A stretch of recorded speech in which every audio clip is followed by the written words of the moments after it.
delightful human beings, and welcome back to the channel, or welcome if you're new here. I'm Christina, aka That Variety, and today we're gathered here to watch our stories. We're here to watch Friday Night Smackdown as a community en route to WWE Backlash, which is happening next Saturday night, live from St. Louis, Missouri. Before we jump into the reaction, though, there's a bit of an elephant in the room, and that elephant in the room is the WWE releases that just happened. There were a number of people from the main roster and NXT rosters that got released today, and just, you know, my thoughts are with them. It sucks losing your job. It really does. And yeah, you know, you just want the best for everyone. So again, my best thoughts are with everyone that got released. And on top of that obvious elephant in the room, we do have one little housekeeping item. I've made an executive decision to effectively just cover Backlash next week, because next week is my birthday. So I'm just gonna pick one of the two shows to cover. And I'm like, given the possible direction with where Backlash is going, I'm gonna need some adult supervision to watch it. It's like not even a milestone birthday that I'm having either. Milestone birthday is not until next year. I turn 30 next year, so I'm like, you know what? It's my birthday week.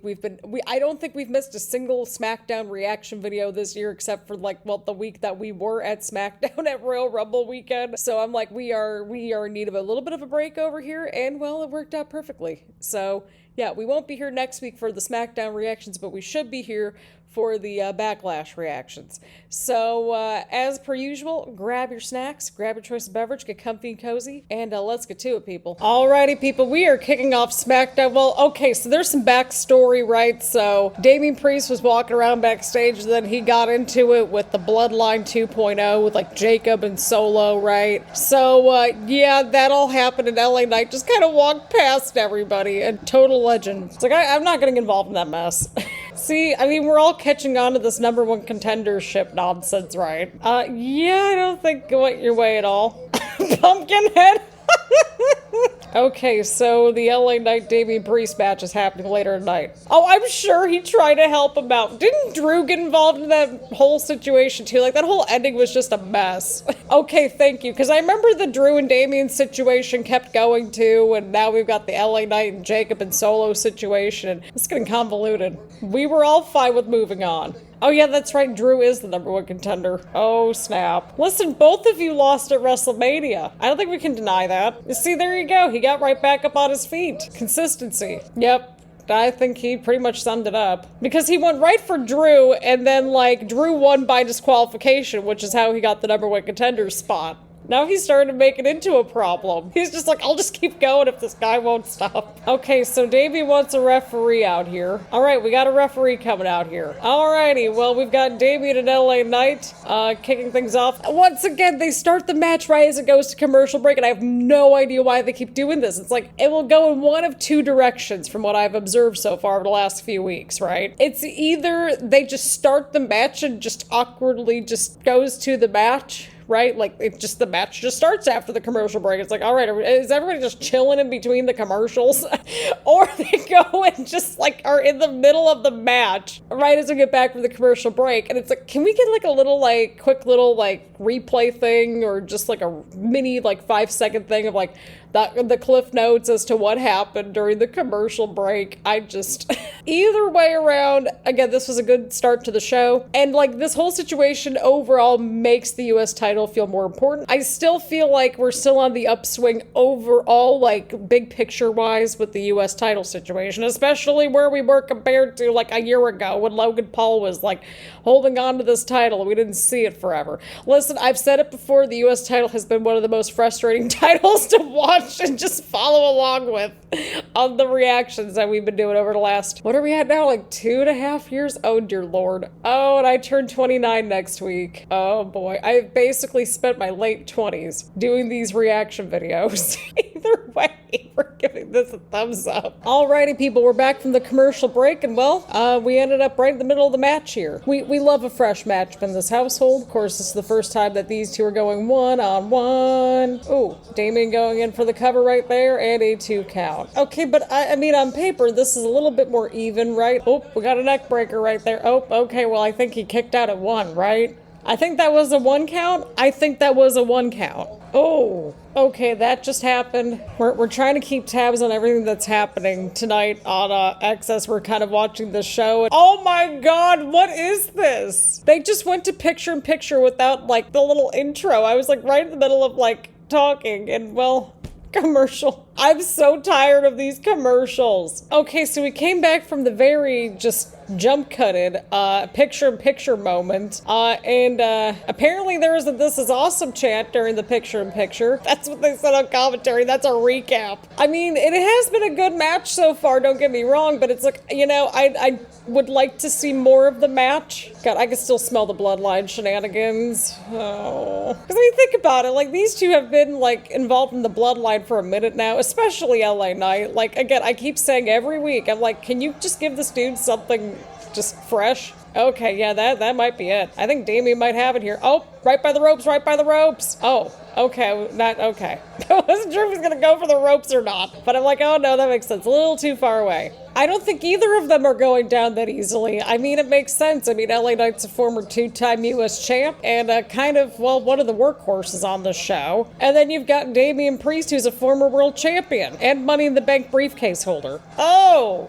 And there goes the suplex right there from LA Knight off the top turnbuckle to Damian Priest. And a kick out. And a kick out! I will agree with the crowd. This is indeed awesome. Oh no, we're outside the ring. I don't trust this. Not at all. Not at all. Oh! Right on the freaking apron. Oh my god. Okay, that looked painful. People are seeing something. People are seeing freaking Solo in his weekend outfit. Bloodline shenanigans have commenced yet again. Oh, Solo. Oh. And now Solo's going after LA Knight. See, now we're getting back to the point where Solo's understanding his assignment a little bit. Oh my god, look at Damian in the background. He just grabbed his arm. Oh, that was amazing. I mean, hey, that was certainly some good teamwork right there. Again, sometimes you gotta form those temporary alliances against a common enemy, right? Even if it's like a 5-second alliance. I mean, these two just beat the crap out of each other and Solo had to ruin it for all of us. Because that's just what happens on this show. Okay, so Damian's now just pretty much clearing the commentary table. LA Knight literally just kicked Solo out. And there goes Damian. Oh, no,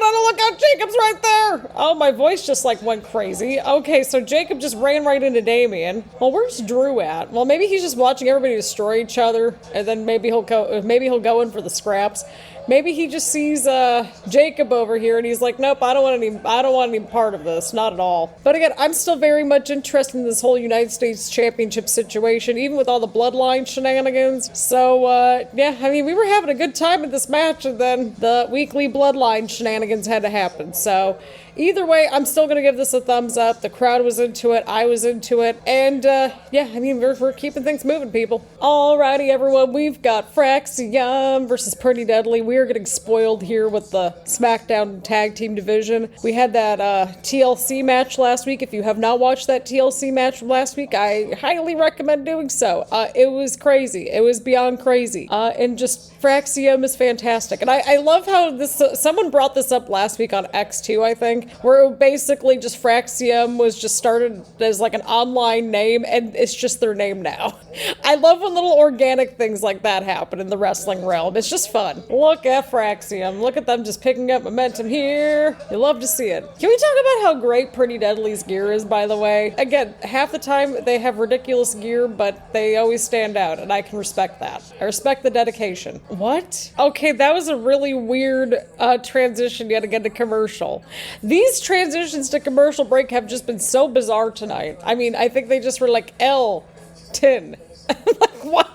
What is happening with these transitions to commercial break tonight? I'm gonna keep harping on them for that. Like, no shame. See, like, I don't pick apart the matches or the moves necessarily. We can pick apart the logic and the stories and stuff like that, and we can pick up the production-y bits. Alrighty, everybody, we are back from commercial break. And, well, Fraxiom isn't looking too good, but Axiom got out of the corner, and Fraxiom is back to being okay. Nathan Frazier's in the match with the double drop kick. Oh, wait, what? No, No, that was a 3 count. No, the fans even counted 3 and everything. What is happening? No, we saw that, right? I don't think that the shoulder was up for that. A kick out at the last second. Okay, I heard another near fall or 3 count or something. I don't know what's going on here. Even the fans are like, I thought that was a 3 too. Okay, now we got a 3 count. Okay, these two teams are doing a great job, but like, again, I think once the pinfalls were just a little weird there. I don't know.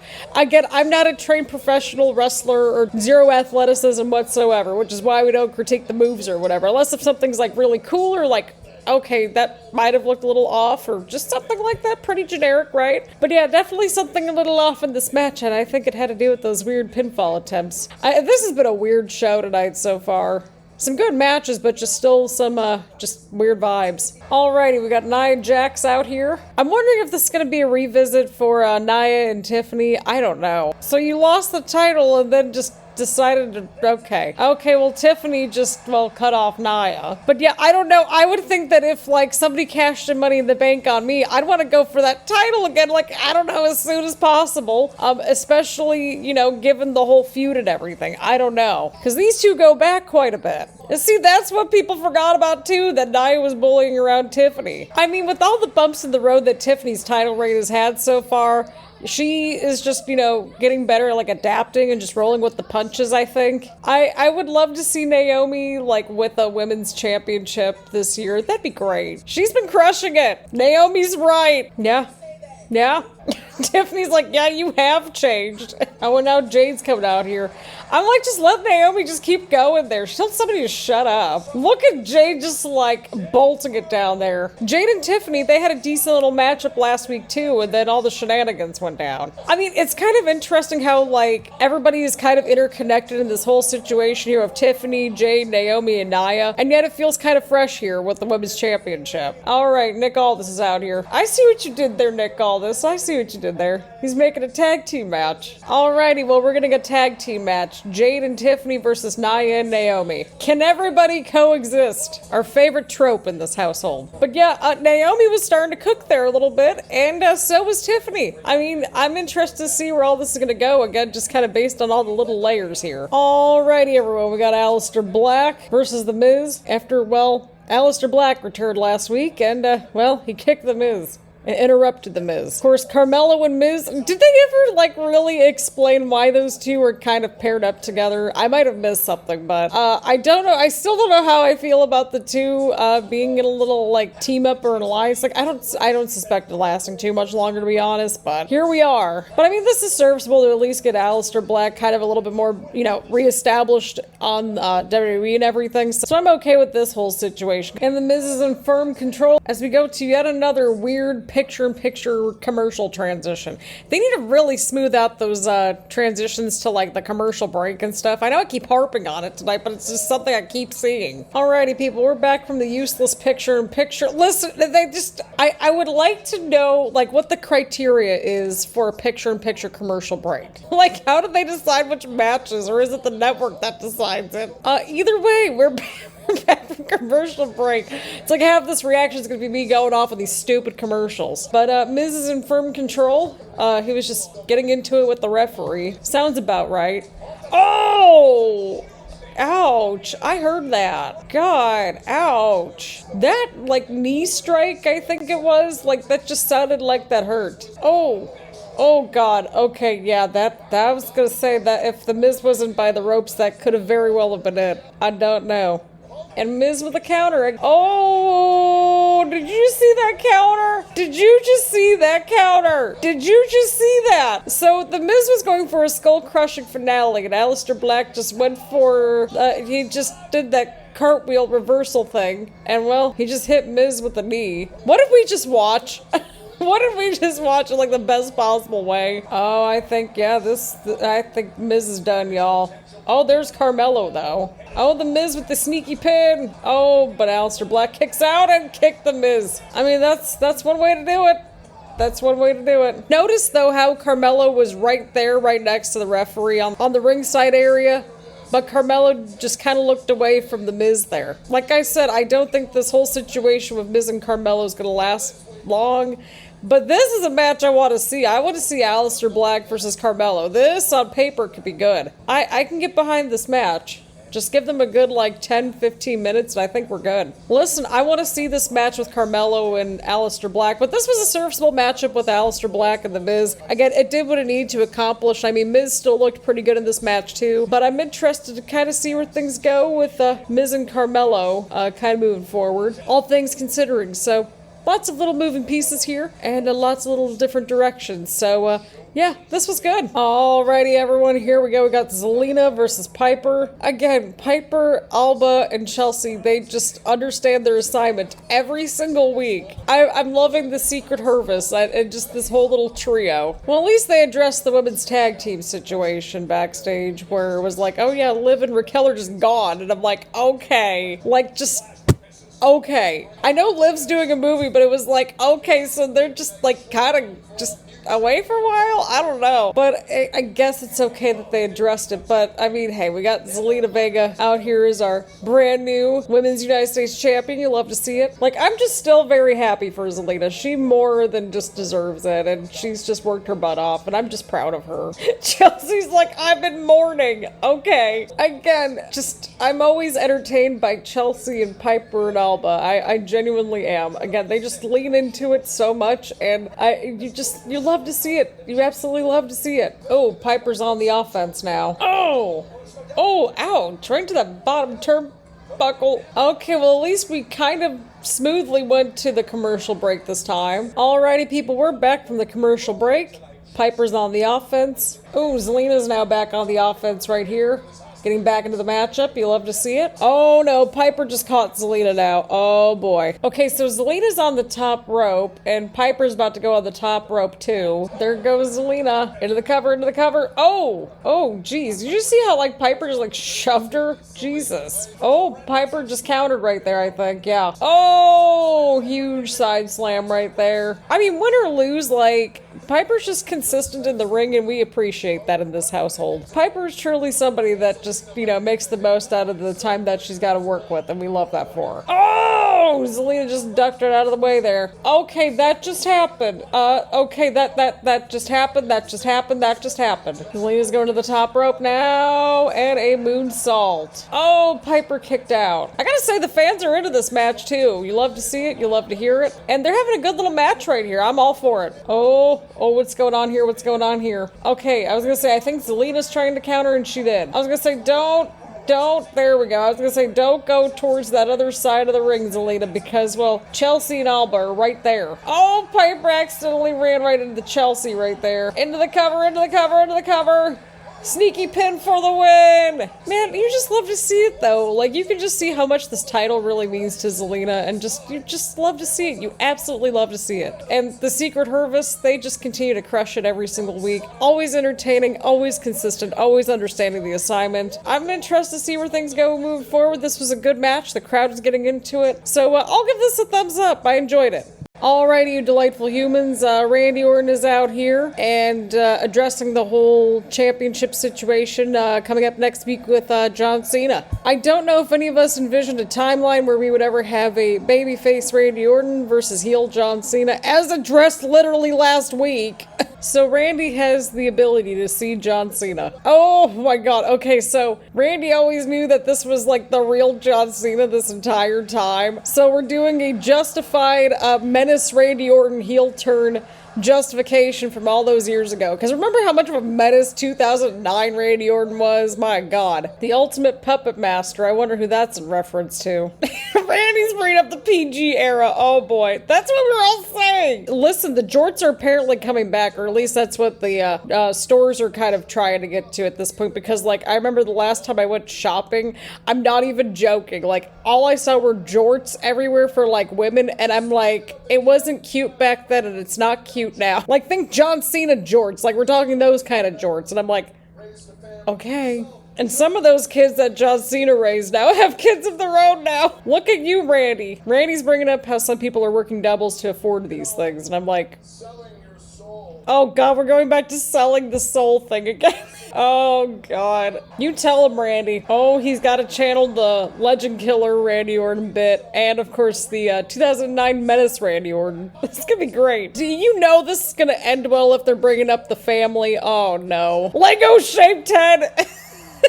I've been wanting to get a little Lego kit for a while. And talk about expensive things. Holy cow, Lego kits are expensive. I see, like, again, this whole situation with John Cena and Randy Orton didn't really need much buildup, but the buildup that we've gotten so far with them has been great. I'm looking forward to seeing what happens at Backlash with Cena versus Orton, possibly for the final time. I mean, they're advertising it as such, so yeah, I mean, Randy just continues to crush it, and we just appreciate Randy Orton, so we're gonna give this a big ol' thumbs up. Alrighty, lovely people, we've got Santos Escobar versus Rey Fenix. Plenty of history between these two, but it is their first matchup in WWE. Of course, we've seen Rey Fenix and Santos in just little segments over the last couple weeks. I think even Andrade was kind of into the mix at some point too, so there's that. Yeah, I don't think he's gonna follow your orders, Santos. When was the last time that Santos really gave any orders to anybody, though? Because like Los Garza, they've just been kind of doing their own thing, right? I'm all lost and confused. I don't know if I would say that this is pure brutality, only because like we're only like maybe like 2 to 3 minutes in this match. Oh, Rey Fenix is trying to get some momentum there, but then Santos stopped him in his tracks. Oh, there goes Rey Fenix onto the outside of the ring. Oh, well, okay, that was kind of on Rey Fenix there. He was kind of taking his good old time, and then Santos just took advantage. And I think Rey Fenix almost got sent right into the steps there, almost. Almost. It was close, but not quite. And there goes Santos going right into Rey Fenix on the outside of the ring. So wait, this is getting a picture-in-picture too? Okay, so we're going to picture-in-picture. Again, I would just like to know what the criteria is for these picture-in-pictures. Alrighty, lovely people, we're back from the picture-in-picture commercial break. Santos is on the offense right here. Fans are trying to get Rey Fenix back into the matchup, and well, Santos is, well, still on the offense. Alrighty, both Rey Fenix and Santos Escobar are both down. Once again, I really like this top-down angle. Oh boy, he just caught Rey Fenix. Oh boy, what's Rey Fenix up to here? Oh, nope, Santos caught him. And Santos is just staying right on Rey Fenix right here. Okay, I don't know what happened there. Alrighty, people, Rey Fenix picked up a huge win. Santos got in a good amount of offense. The crowd seemed pretty into it, and hey, Rey Fenix got a win, so we'll take that as a win. Alrighty, lovely people, we've got the main event here, and we've got Tiffany and Nia fighting outside the ring. We've got Naomi and Jade fighting inside the ring, and yeah, that should be pretty self-explanatory, of course. We saw all 4 of them earlier tonight, and yeah, it just didn't end too well. Did not end well at all. I mean, but this does make sense, though. I mean, you know, they're going after people that they just don't like. It's that lovely little trope that we love to call around here, can they coexist? Oh, Jesus, Nia just, like, ran right in there. Well, Nia's clearing house now. She just, like, went right in there and went right for Jade. All right, well, Nia was starting to get some offense as we went to a non-picture-in-picture commercial break, which is kind of a choice. Again, these commercials are just really weird. We've got Naomi and Jade in the middle of the ring here. Tiffany's somewhere outside the ring. Okay, there she is. I was like, where did Tiffany go? And yeah, we've got Nia Jax trying to get the tag in. Oh, Jade might have it. Yep, Jade just tagged in Tiffany, and now Tiffany's going after Nia. Okay, well, Tiffany just almost got the pin on Nia right there. A little bit of a sneaky pin situation right there. There goes Tiffany on the offense. Oh no. Oh, Nia just got Tiffany. Oh. So Nia hit the leg drop, but Naomi tagged in. Oh, she just yelled at Nia, get out! Oh, and Tiffany got the knees up right on time. Oh, Nia just broke up the pin right there. Okay, well, Nia now is just going after Naomi. Okay, well, I think Nia's trying to get the tag in. I mean, that's one way to do it. That is certainly one way to do it. Oh, but there's Tiffany. That is one way to break up a pinfall. That is certainly one way to do it. There goes Naomi now going after Tiffany. Oh, but Nia just like, well, she kind of destroyed both of them, but more so, well, Naomi. And well, God, Nia was just like kicking Naomi afterwards, just getting her out of the ring. Now we got Nia versus Jade here. Neither Nia nor Jade like need the L right now, I don't think, right? I don't know. I could realistically see Jade lifting Nia. There she goes. Okay, so Nia wants a title opportunity, but she just lost in this tag team match. And then she was like, yeah, I need to regroup after losing the title. The logic. The absolute logic, y'all. But either way, Jade Cargill just continues to crush it on SmackDown. You can just see that she's really just starting to come into her own here, just on this little solo run too. Naomi didn't take the L, which is a win as well. And Jade took the title before Tiffany could take it. And I gotta say, the title looks good on Jade. There's some tension now. Tiffany wants her title back. Oh, but there's Naomi! Again, like, all four of these women, like, they have all the history and, like, you know, they've all been intermingled at some point, like, with each other over the last so many months now. But I think it's just because everyone's just doing different things, like, you know, and different characters and all that. So it still feels fresh to me. I hope that makes sense. But Naomi's standing tall at the end of the show with the Women's Championship. I hope Naomi wins a women's title at some point. That'd be great. That would be absolutely great. But this was a good tag team match to close things out. Again, just, you know, everybody interacting with each other. I'm, again, interested to see where this all goes. Yeah, this was a pretty good match. We'll give this a thumbs up.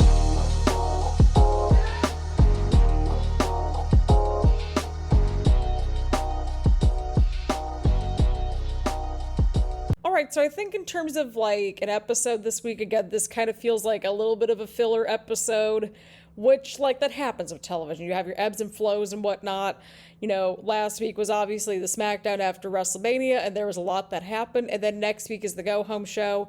John Cena's supposed to be there. I think Damian Priest and LA Knight are going up against the Bloodline. And we know that there's going to be Bloodline shenanigans going down. We also had the U.S. title match between Drew, LA Knight, Damian Priest, and Jacob Fatu get announced as well. So Backlash is the U.S. title match. Becky versus Lyra for the Women's Intercontinental Championship. We've got John Cena versus Randy Orton for the WWE Championship, and then we've got Pat McAfee versus Gunther. So definitely a weird show coming up at Backlash. And again, like, that's probably something that we could probably sink our teeth into, right? Either way around, this week's episode, again, very much a filler episode. There were some bright spots, though. I enjoyed really that first half an hour, though, with, like, LA Knight, Damian, and the Bloodline shenanigans. I also enjoyed the match with Zelina and Piper. Thought that was pretty good. Randy Orton just continues to just crush it, and, you know, he was putting all the pieces together, and so I appreciated that. And I also enjoyed little moments here and there within the Aleister Black and Miz match. I really hope that they do give us that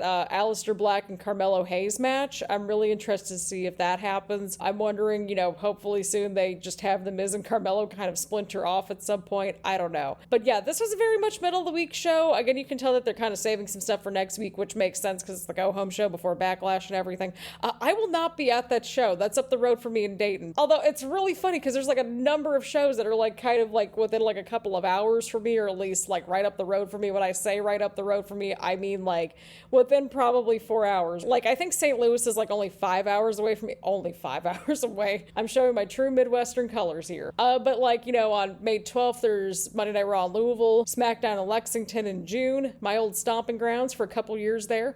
There's obviously SmackDown in Dayton, like, next week, and then I think Monday Night Raw is going up to Columbus at some point. And then my homeland of Cleveland, Ohio, they're getting a SmackDown later in summertime. And I'm like, but I mean, hey, we got a Monday Night Raw and NXT this year here in Cincinnati. So, kind of petitioning to get a SmackDown down here. I recommend October, because September is just like all Oktoberfest everywhere. But I would recommend definitely, you know, before the end of the year for a SmackDown. I'm just saying.